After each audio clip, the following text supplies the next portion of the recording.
Hello and welcome to Fraggle Talk Classic, the unofficial Fraggle Rock podcast brought to you by toughpigs.com. My name is Beth, and I am rewatching for the millionth time. My name is Julia, and I'm rewatching for the first time in 10 years. My name is Adam, and I need to get some rectangular pieces of fabric because I'm swatching this for the first time ever. Hey! Wow. And today we are talking about episode 15 of season 3, Born to Wander, which originally aired on April 8th, 1985, written by B.P. Nicol and directed by George Bloomfield. Born to Wander? I'm not a member of the TSA. What? Because they have the wands. They run over you to scan. Oh. What a reach. Wander, I hardly know her. Got it. My yeah. jokes. What a My jump. jokes being a reach. Julia? Me? Reaching with a joke? It's been a second since we last recorded. That's fair. I have to reacclimate to your brand of humor, yeah. That is super fair. I liked this episode a lot. I actually liked the Doc arc more than I liked the Fraggle arc, honestly. But I liked them both a lot. Yeah, we've never really gotten an episode like this where it's essentially a flashback. I mean, it's a story being told for pretty much the entirety of the main episode, but it is like a flashback to a character who we know, and we're getting like basically Matt's lore. It's a lore dump episode. Yeah. Yeah. And I love that. I love that we're fleshing out the background of the world, and I love that we get to see a little bit of Fraggle agricultural culinary history. Yeah. Shall we dive right in? Let's do it. Sploosh! Because we dove. Yep. Get it, listener? Yep. Listener, do you get it? Because we dove and then there was a splash? You get it. You get it. So we start off with Doc. He's saying he's making a wireless, cordless power generator that runs on a cup of earth. Mm-hmm. And that it's going to be a really useful, cheap source of power, which, like, one, good on you, Doc, but two, Doc, you gotta be careful. Big oil will disappear you. Yeah. Like, even just a cordless portable power generator, regardless of what it ran on, would have been a big deal in the 80s. But running it on something that's freely available to everyone, yeah, you're gonna get disappeared for that. Mm-hmm. If they were already disappearing climate change documents and reports, they can 100% disappear an old inventor. But he doesn't need to worry about it because when he first tries it, it doesn't work. And he gets genuinely disheartened. Yeah. I was not expecting to have such a genuine emotional beat so early in the episode, but it is, and it hits. There's a moment, and it's just like a little throwaway moment, but it's so heartbreaking. He goes, oh, this invention, or so-called invention. Like, he's not even classifying the things he makes as inventions. He's saying, oh, well, they're just so-called inventions. And that, like, hurt a little bit to hear in a really beautiful way. Yeah, I related strongly to this opening with Doc. Like, as somebody who creates a lot of art, I've been in a position in the last like few months where I just haven't been writing, and sometimes you're in spaces with other writers or other artists and you start to kind of feel like you shouldn't be there. You're like, well, I'm not creating. I'm not like a poet right now. So I don't know. I feel like we've all been there at times. We all go through slumps or writer's block or whatever you're into, whatever you do as an outlet or in order to create, and you just aren't doing it for whatever reason. Yeah. So I relate to Doc on a somewhat regular basis with how forgetful he is and how neurodivergent we've claimed him to be. Mm-hmm. But this one I was like, damn, this one hits really close to home. Yeah. Yeah, for me, the line that really got me was, he says, well, I call myself an inventor, and inventing is the only thing I ever really wanted to do, but I'm not inventing anything. So what am I, really? Yeah. Ouch. Right? I appreciate that we get to see him. It's not also just like a throwaway sad moment. Like, This is the beginning of his arc for this episode. And they really let you sit in it and they explore it. You get to see him having this crisis of identity of like, well, if what I am is defined by what I do, and I'm not doing it, what am I? Yeah. I also like that he references sewing an egg sewing a button on a fried egg. Yeah. At the start. Yeah, that one was good. It's a good callback.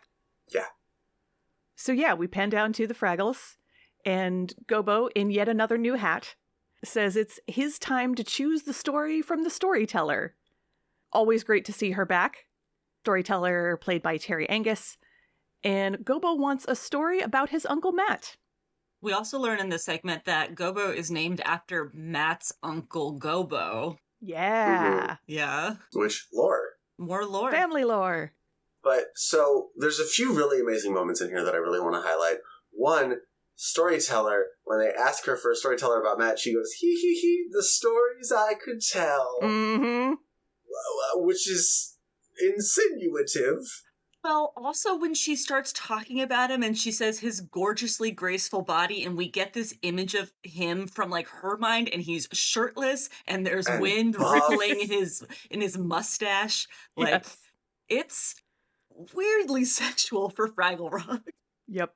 I mean, yeah, I feel like it's sexual in a way that, like, a lot of, like, Animaniac stuff would have kind of sexual gags that would, fly over the heads of the Sure. younger Right. watchers. But it is a trip to be like, yes, how does the storyteller feel about Uncle Matt? Thirsty. Yes. Yeah, it's not overtly sexual in the way that a child would pick up on it necessarily. They'd be like, she has a crush on Matt. Right. But for me, I was like, whoa, she wants to do some stuff with Matt if she hasn't already done some stuff with Matt. I mean, it is implied that they have. I couldn't tell if it was implied or if she's so into the idea of it. Yeah, we've gotten a little bit of implication about this before. Let's see. Muppet Wiki says it's implied in episode 202. And I think that was probably the first time that we saw the storyteller being like, oh, Matt Fraggle. I'm like, aha, she potentially has a crush on this person. But Katie Lynn and I did a whole article about how easily all of Fraggle Rock can be interpreted as asexual and or aromantic, with the exception of the storyteller. She is really the only one who we see on more than one occasion definitely crushing on somebody. I mean, also, we do see that Moki has lots of romantic ideas that she tries to shoehorn Wembley into. Right. Yeah. Which, like, no, I'm not saying that means that Wembley is romantic, but it does say that the idea of romance exists. Right. She's getting those ideas from somewhere. Even if the stories that the storyteller could tell are just her own, overactive imagination about how wonderful and graceful and gorgeous Matt is. Indeed. Like, whether or not they've actually done stuff together, who knows? Yeah. I mean, we'll get to it. There's a line later where she says, "Oh, we used to go often," and then everyone kind of clears their throat very pointedly. Right. Yeah, that's true. But it's a Fraggle, so maybe they like went off and held hands. Ooh. But yeah, there's so many great little moments too, just sort of on the side. Like, Red is complaining about, like, not another traveling Matt story, and Gobo's like, well, it's my room, so I get to pick. And Red finally accepts it and goes, well, okay, I guess I could use the sleep.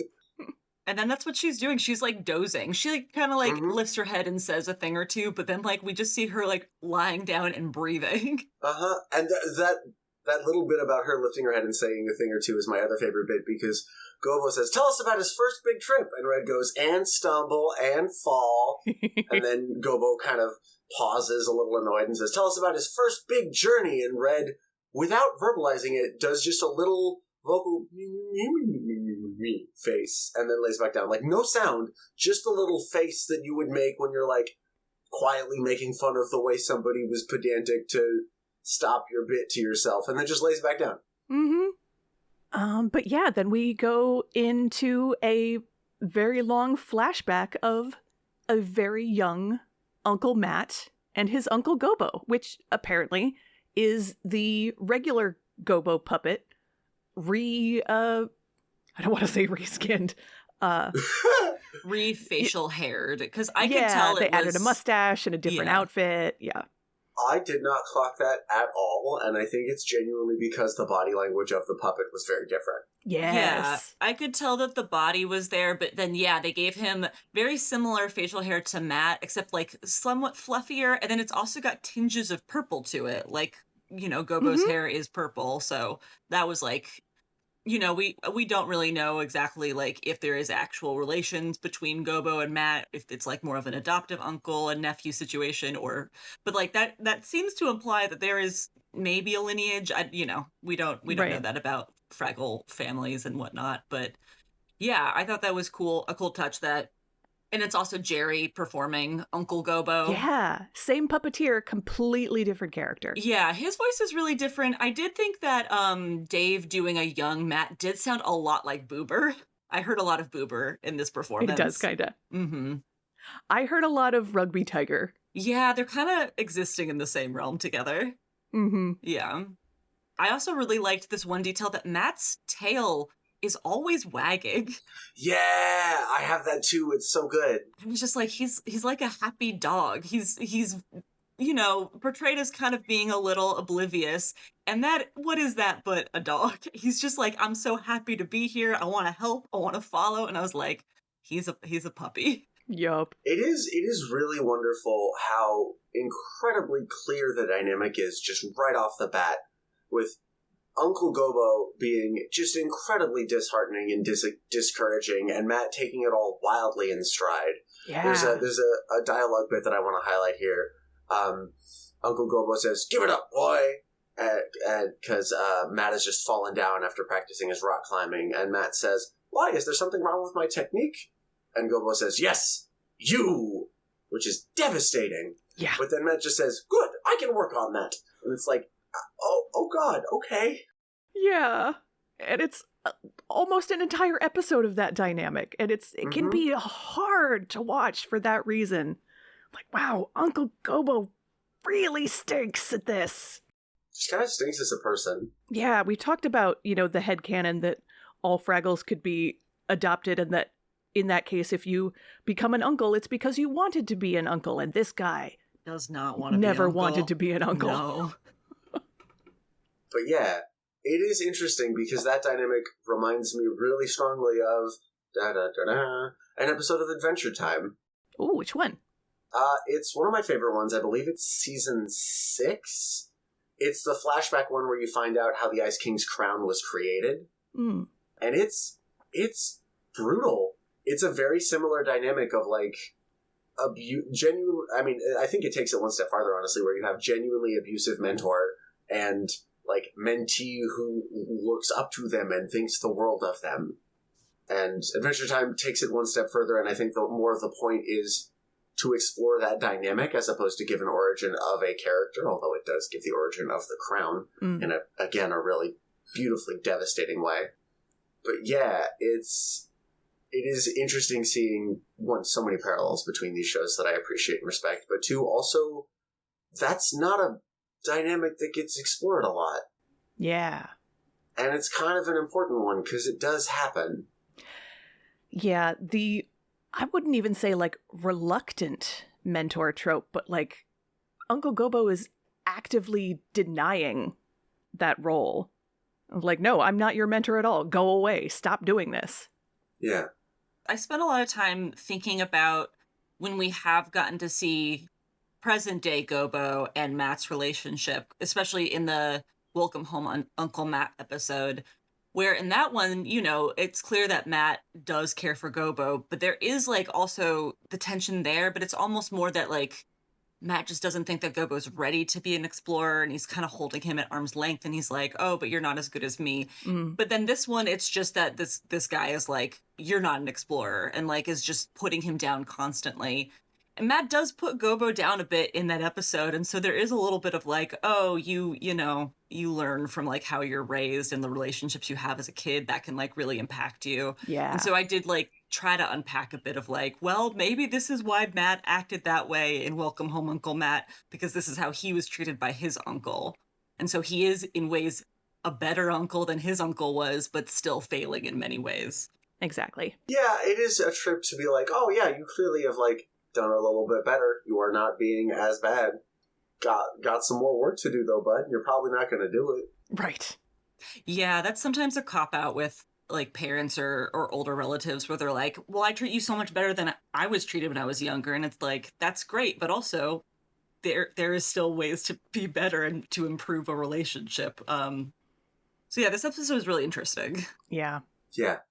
I did appreciate little moments of continuity of Matt's character. Like There's been more than one occasion where hearing Matt say the word wonderful, he extends it into wonderful, and we see him do that here. He's just dancing around going, wonderful, wonderful, wonderful, and just saying it all these different ways, and I'm like, not picking up on sarcasm, vocal stimming.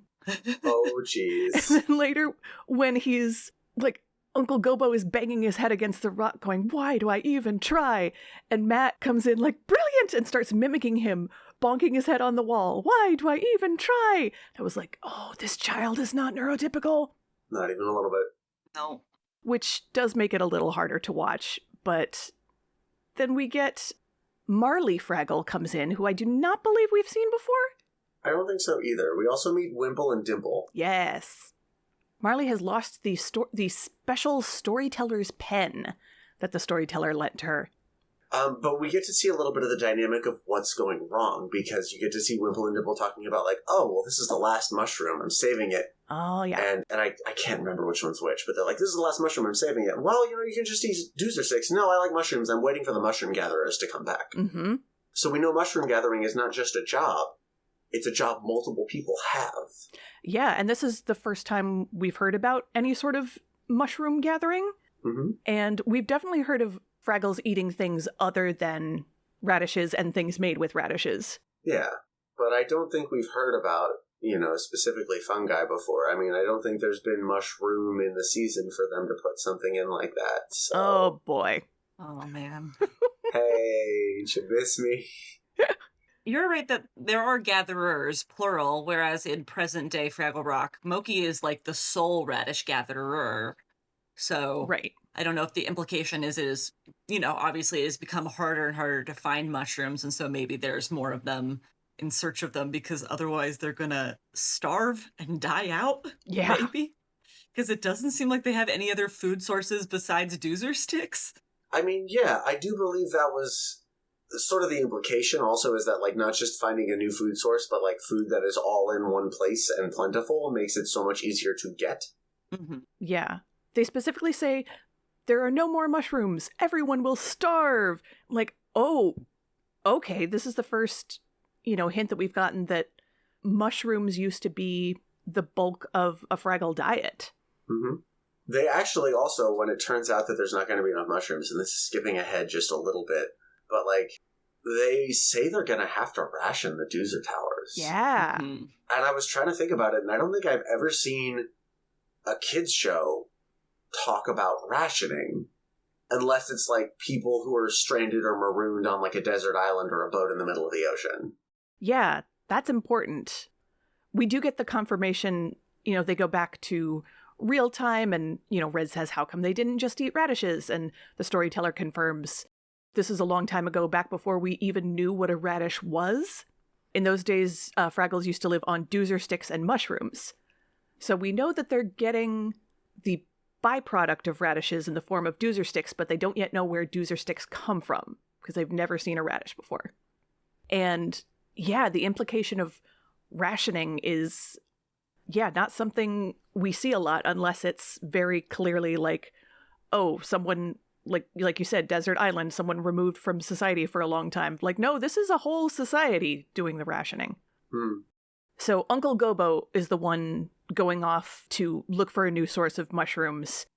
And, of course, Matt insists on coming along. And he's following too closely and tripping over things. And he just says, I'm just trying to follow in your footsteps. And we get Follow You, which is yes, a redoing of Follow Me from the very first episode. Yeah. the first song of the very first episode, not including the theme song. Yeah. I think this is probably why this episode, I was telling Adam and Beth before we started recording that this far into the show, there's very few episodes I remember. This one I do, and I think it's because of how much I love this song. And also the Matt episodes, I think, just stand out in my head because there aren't very many of them. Follow Me is my favorite Fraggle Rock song, and so I think it's fun getting to just hear basically that song, but just done slightly differently. Yeah. Also, like, Uncle Gobo is so annoyed by him, which I don't like Uncle Gobo, but also at one point he says to Matt, "You demon." Yes. Yeah. which did make me laugh. Because I was like, Jesus Christ, man. That's a thing to say to a child. Right? Mm-hmm. Yeah, my notes just have that reaction clip from K-pop Demon Hunters where they're going, just like protecting the little Matt within all of us. Right? Like, yeah, oh, this person, very annoying. This child, very annoying. It is the nature of children to be annoying. Mm-hmm. Yes. It is our job to teach them how to be less annoying. And not call them demons. Unless it's a compliment. Right. I do like the puppetry gag of both Uncle Gobo and young Matt, like swinging on a vine and it snaps. And they fall. They're trying to find mushrooms, and then Uncle Matt finds a rock he really wants. And this is one where genuinely, like, Uncle Gobo's in the right, because Uncle Gobo's like, yo, don't grab that wall's starting to shake. Right. And Matt takes it, and then immediately is like, no, this is my fault, blame me entirely. And just rocks wind up just, like, completely crushing Uncle Gobo. Did anybody else have a moment of like, oh, did I just watch someone die? Kinda. I mean, I knew that he wasn't gonna die, but also I was like, dang, if this was a different show, Yeah. Uncle Gobo would be dead. Yep. But he just has a twisted ankle. Not even a broken ankle, just a twisted ankle. Mm-hmm. Mm-hmm. And then, of course, that becomes, oh, there's no one left who's any good at finding or exploring. We'll starve. Fade to commercial. We cut back to Doc and Sprocket for just a short bit where Doc's listening to like a motivational tape Yes. to try to like just get the creative juices flowing again, and it's not working, and he gets frustrated, and so he decides he's going to wash the workshop floor instead. Which, not a bad idea. Genuinely great advice. Better to do something than nothing. If you're stuck in a rut, do chores. Mm-hmm. Yeah. Should also be noted that good old Kathy Mullen is the narrator of the motivational tape. Oh, I did not get that. I did not. Yeah. Yeah, we haven't gotten a recognize lot her. from Moki in this episode, so there she is. That's a good point. It's a very Moki light. Moki's there. All 5 of them are there listening to the storyteller, right? I think so. Yeah, I think so too. But like Moki and Boober especially are very quiet during those parts. Right. Wembley gets to interject a little bit. So then we go back into the flashback, and we get to see baby storyteller, Mm-hmm. who's the most neurodivergent child with a crush I've ever seen in my whole goddamn life. Holy mackerel. Wait, say why. I could not, just vibes. My brain just went, ha! Autistic kid with a crush. And it, like, pointed a big... There's, like, the way that, like, she, like, sort of, like, keeps...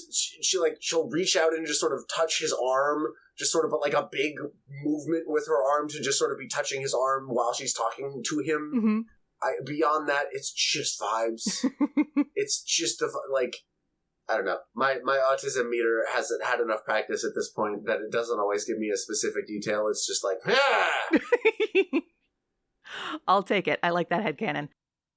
But yeah, he keeps trying to help. Everyone's freaking out, and he keeps trying to help, and he keeps stepping on things and knocking stuff over. And it's so funny because the reason he winds up getting sent off to explore is because nobody wants him around because he's so clumsy. Yeah. And sometimes it's like that, you know? Sometimes you don't necessarily fit into the main part of the society, so you gotta find the way you can shine on the fringes. Yeah. And sometimes being clumsy actually is enough to hold you back from doing something you want to do, because sometimes safety is so important in whatever the thing is that you can't afford to be clumsy, which is a bummer. And so then it helps to find things where clumsiness is not necessarily going to screw everything up and hurt somebody. Oh, I did want to mention, so Muppet Wiki says, although it is implied that storyteller is just her calling, it seems her name really is storyteller. This is confirmed in a flashback sequence from Born to Wander. But I would argue that storyteller could still be her job rather than her name. It's just that she started at a very young age. Mm-hmm. I was wondering early in this episode when I think it's Marley Fraggle, it says that she lost storyteller's pen. I was curious if that meant they lost this young storyteller's pen, or if at this point there is a much older storyteller who's been doing it, who then this younger storyteller will take the place of, I guess, when the older one dies. Right, I don't know. like an apprenticeship, yeah. Yeah. It seems like, because they call it the special storyteller's pen, so there's something specific about it. Like, it's not just whichever pen that the storyteller happens to be using, it seems like it's something special that gets passed down. Mm-hmm. But yeah, storyteller is the only thing that we ever hear this Fraggle being called, even at a young age. So I think it could kind of be both. Like, the Fraggles besides Gobo will sometimes call Matt Uncle Matt. That, name and role have some blurry lines in this society. I don't know if I'm mixing up this show and Back to the Rock. World's Oldest Fraggle. Have we seen him young in this show? Or am I thinking Not about in this That's what I'm show. aware of. Okay, I will not continue then. Because I would then ask about his name, which is a thing that has come up on the future show. But Right. we can save that for a future episode. Yeah. So yeah, there's this back and forth where now that Uncle Gobo is injured, Matt's like, well, I'm gonna go be the one to find a new source of food. And of course, Uncle Gobo is still insulting him, saying like, you're such a dimp. You're such a complete amateur. And I was like, aha, there's that Tumblr meme pointing out that amateur comes from the word amare, to love. If you're an amateur, it's because you're doing something out of love. You're not great at it yet, but you love it enough to want to become great at it. Yeah, I'm trying to remember where I got this weird nugget from. I think it was McDonald's. Anyways, it's growing. No, but there's a thing in my brain about how a master is someone who believes if something is worth doing, it must be done perfectly. It's worth doing perfectly, and an amateur is someone who believes if something is worth doing, it's worth doing badly. Love that. And that one was always very comforting for me. So, wow, does that mean that in order to become a master, you have to forget where that initial love came from and try to do it perfectly? Not necessarily. It's more of a, like, if you are a master, it is because you have taken the time to learn how to do a thing well. But if you're an amateur, it means, like, yeah, this thing, this task I'm trying to do, this art I'm trying to make, whatever, it is so worth doing that it's worth doing it badly. Just to say that, just to be able to have done it. Yeah.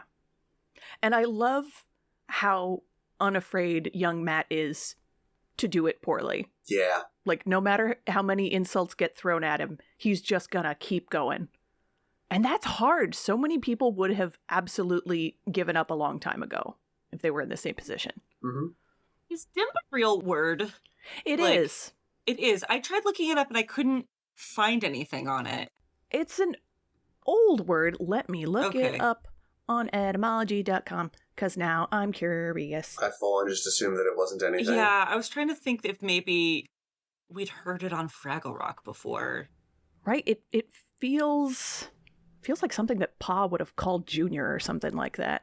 Let's Okay. see here. Also, while you're looking it up, when Uncle Gobo is in the bed, it looks like he's wearing a fishnet t-shirt. When he's, like, bandaged up, he's wearing this, like, mesh shirt. That's really strange. It's not on Etym Online either. What? Yeah, I tried looking at it for it and I couldn't find it. No results for dimp. Maybe I've only heard this word in Fraggle Rock and that's why I think it's a real word? Possibly. Weird. Okay, well, if we have any niche etymologists out there who know if this is a real word or not, let us know.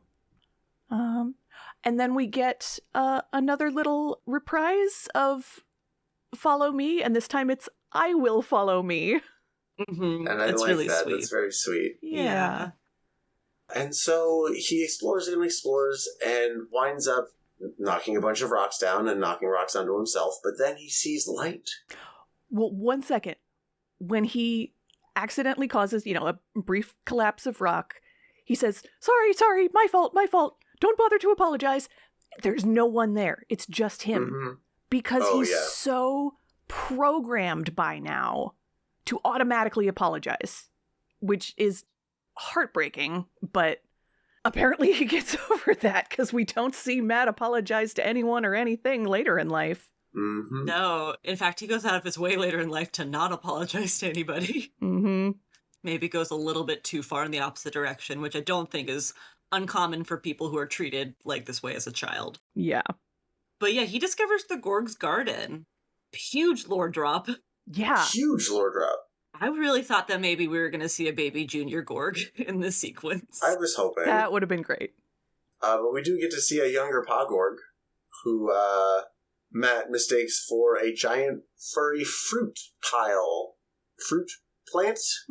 Giant furry fruit something. Fur-bearing fruit mound. There it is. Thank you. Mound. Yeah, in my notes I was like, see, Matt, this is why you gotta assume sentience until proven otherwise. That fruit mound is gonna chase after you. And it does. He just he eats some of the stink berries. Yep. And is like, these are terrible. And then he's like, I should take a sample of this fur so that I can warn all the Fraggles not to eat this fruit. And he just rips a piece of Pogorg's fur off like it ain't no thing. And of course, Pa assumes that they are being invaded. Mm-hmm. Gird the gates, defend the drawbridge, bolster the bastion. We also see a brief appearance by Mogorg, because she comes out. Matt calls her something. I can't remember how he describes her. He calls her my little peach pit. Yeah. I was like, that's a new one. Yeah. That is a new one. So he realizes, like, okay, these are actually giant, talking, apparently sentient creatures. And he says, perhaps I could ask them to help me find some mushrooms. And he calls towards them and says, Yoo-hoo, oh hairy ones! Can you tell me where a starving Fraggle can find some mushrooms? And Ma, of course, just screams and throws the basket, radishes flying everywhere. Mm-hmm. And a radish bonks Matt on the head. And he's like, oh, clearly she has given me a gift of this red boulder, which is when it cemented to me what Matt's actual superpower is. His superpower is assuming good intent beyond all circumstantial evidence to the contrary. Oh, dang. Oh, that's actually really sweet. Mm-hmm. Right? Yeah, him being quote-unquote given the boulder as a gift, it did give major vibes to when he's in outer space and, he finds a trash can. He's like, oh, this is a place to stay. Or, oh, this metal creature is hungry. I should feed it these shiny rocks. And he's just, I don't know. Yeah, he has a very optimistic view on just everything. And I guess we also get to see that in this episode where he's being very optimistic while everyone is like trashing him. So, yeah. We also get Pa calling Ma my little mushmelon. Yeah. Not to be confused with the Muppet mushmelon from Sam and Friends. Not to be obviously not. Who would make such a mistake? But we have also, or no, not yet. We haven't gotten there yet. A mushmelon is a real food that will be introduced in a later episode of Fraggle Rock. Ooh, spoiler alert! Wow! Oh my God! Just completely ruined. I know it now. I'll be counting down the episodes. Oh, I'm so sorry. How dare you? Daringly. Yeah, you know what? Actually, I'm gonna find it in my heart to forgive you because that's what Matt would want, so that we can continue to explore Fraggle Rock together. Hey, heyo, stuck the landing. So yeah, Pa does say, "Where's Junior when you need him?" So presumably Junior is roughly the age that we know him now, but there's still no way to compare Gorg and Fraggle ages because we don't know how long they live. Like, we know that Gorgs live at least hundreds of years. Yeah, because Junior's like 400 something, right? Yeah. Oh, that's right. Yeah. We also don't get told how long ago this story takes place. Mm-hmm. We never get told that. So we still don't have that data. Yep. But yeah, he brings back the radish and is like, I have good news. And everyone's like, oh my God, you found food? Yay! And he's like, whoa. I found a world. There's nothing to eat there though. And everyone's like, oh my God, you're terrible. And they're all complaining. And then one Fraggle is like, that boulder smells kind of good though. And they take a bite out of it, which is quite cleverly done given that this is puppetry. Yeah. It is worth noting that Matt says, this is not just any rock. Some mountainous hairy creatures gave it to me. They couldn't do enough for me. They love us out there. I was like, aha. That's how that story got changed. This is everything that Matt is writing back home to Gobo, he probably genuinely believes. Yeah. Like you said, assuming the best of intentions. So then we cut back and the Fraggles are like, oh my God, you're telling me that Uncle Matt is the one who discovered radishes? That's amazing. He must be the greatest Fraggle anyone's ever known. And the storyteller goes, and to know him as I've known him. And then she goes, oh, as young Fraggles, we used to go off, and the whole Fraggle Five go, and she stops. Yep. I do love that young storyteller is the one to tell Matt, like, hey, you found food. I did? Oh, yes, don't be so modest. You're an absolutely brilliant explorer, Matt. I am? Like, yeah, it takes someone who actually believes in the guy to tell him, like, hey, you're succeeding at the thing you're trying to do. Yeah. And so then we get back to Doc. And Doc is, like, mopping, and he's like, yeah, I'm almost done. This will be clean, which it's not. You need to go over that again. Let's just wet mop, dude. There's soap all over the goddamn floor. Yeah. But he sets down the bucket and pops the lever, and his device turns on. Wrong lever! Wrong lever! I missed that. Yeah, nice. And it turns back on, and he's like, oh my god, Sprocket, it works! I was just using the wrong lever! Oh, I found it the way that all the great inventors found it. Bell, Edison, and he doesn't say Tesla. Yeah. Yeah. I feel like this is before Tesla really started getting his due, like, Yeah. in our history retellings of him, back in the 80s. Mm-hmm. And now, of course, the name has been tarnished by... Yeah. Cybertrucks. Yeah. Ugh. I mean, I don't know. I kind of think that that's Tesla's ghost reaching out and using Elon besmirching his name to besmirch Elon's name. Oh. Personally. I like Just that idea. Oh, you're going to name these after me? Well, they're going to blow up. And also and look crash. ugly as hell. And wreck all of your fortunes. Which is very Tesla of him. But yeah, he says he made the discovery like all the other greats through chance, luck. I just stumbled onto the right solution. Like, yeah, a lot of the scientific method is bleep around and find out. You really gotta just bleep around and find out. Don't around and find out. Just bleep around and find out. Well, now I'm gonna have to bleep that. Yeah, that's the joke. It'll be funny. So the note that it ends on, he says, let that be a lesson to you, Sprocky. Well, both of us then. I mean, I knew I had it. I realized that. But I lost faith in myself. Never lose faith in yourself, Sprocket. If you believe you can do something, you can do it. So do it! Then he flips the lever and turns the machine back on and they celebrate. And then presumably Doc can retire because he's saved the global energy crisis. Yeah. Or, vanishes and gets replaced with fake Doc. Oh, that's must be what that is. Yep. But yeah, I do like the idea that, what is that saying that, like, whatever it is, 1% inspiration and 99% perspiration. Oh yeah. Which is why engineers sometimes smell really bad. Oh yeah, really stinky ones. Yeah, shall we talk about how to make the world a little fragglier? This time, there are notes on the international versions. The one twist. time I'm like, I shouldn't ask about it. She said that there aren't any for a bunch of them. I guess I'll just skip. No, I should have asked. So in the UK version, PK moves into the lighthouse and doesn't expect Sprocket to be a dog. As PK is organizing his belongings, Sprocket causes mischief as the two don't get along. This marks the first episode in the UK co-production of John Gordon Sinclair as PK, the captain's nephew. The year before, Fulton McKay, who had played the captain, passed away. His absence was explained by having the captain return to his, quote, first love, the sea. Interesting. So they didn't kill off the captain, they had him return to the sea.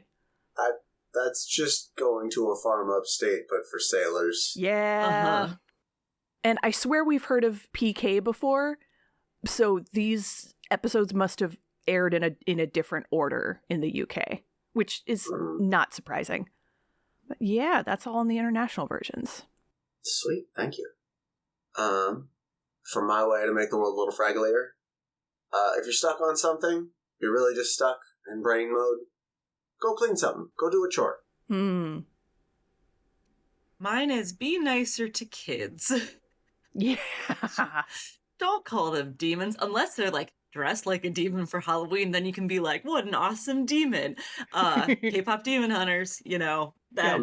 But I don't know. If kids are enthusiastic, even if they're maybe getting in the way, and a little annoying. Like, that's normal. They're children. But don't big thumbs down their aspirations at such a young age. Yeah. Beth, how shall we make the world a little fragglier? You know, I'm as surprised as anyone to say that I learned something from Uncle Traveling Matt, but assume good intentions until proven otherwise. Yeah. And also, if proven otherwise, then reassess and no longer assume good intentions. Oh, definitely. All right, you want to plug your pluggables? You can find me occasionally writing things on toughpigs.com or on social media at Beth Anna Cook. That's Anna with 2 N's. And man, the timing is all over the place, but now I can say, hey, I had a new short story come out. You can find at littlekeypress.com in the anthology called Animal Noir. It's a good one. I enjoyed this one as much as I enjoyed the last one, and I enjoyed the last one quite a lot. Aw, shucks. You can find me at Geek Girl Grown Up on social media. Also, very, very occasionally writing for Tough Pigs these days. And also juliagaskill.com for some good old-fashioned poetry. You can find me at the last surviving Joanne's buying fabric because I've mentioned I am going to be swatching this for the first time. Perfect. All right, that is going to be it for this one. Reminder to check out toughpigs.com, give us a good review on your podcatcher of choice, and we will see you next time. Don't forget to dance your cares away. Down at Fraggle Talk. Wow. Fraggle Talk Classic is brought to you by toughpigs.com. Fraggle Talk art by Dave Hulteen Jr. The Fraggle Rock mark and logo, characters, and elements are trademarks of the Jim Henson Company. All rights reserved. Fraggle Rock theme song, written by Philip Balsam and Dennis Lee, is used with permission. Special thanks to the Jim Henson Company and the entire Fraggle Rock family. For more from Tough Pigs, follow us on Instagram, Blue Sky, and Facebook, and make sure to check out our Discord server, TeePublic merch store, and Patreon. Fraggle Talk Classic is produced and edited by me, Beth Cook. Thank you to Joe Hennis, the Tough Pigs Muppet Fan Podcast executive producer. Thanks for listening, and we'll see you next time, down at Fraggle Talk.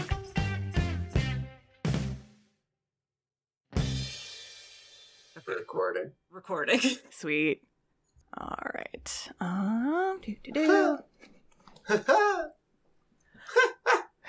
Wow. Can I turn that up a little? There we go. Okay. Look, I know you got to test out your big laugh. That laugh specifically is the thing that is most likely to clip. I get it. I promise it's always genuine when I do it on the cast.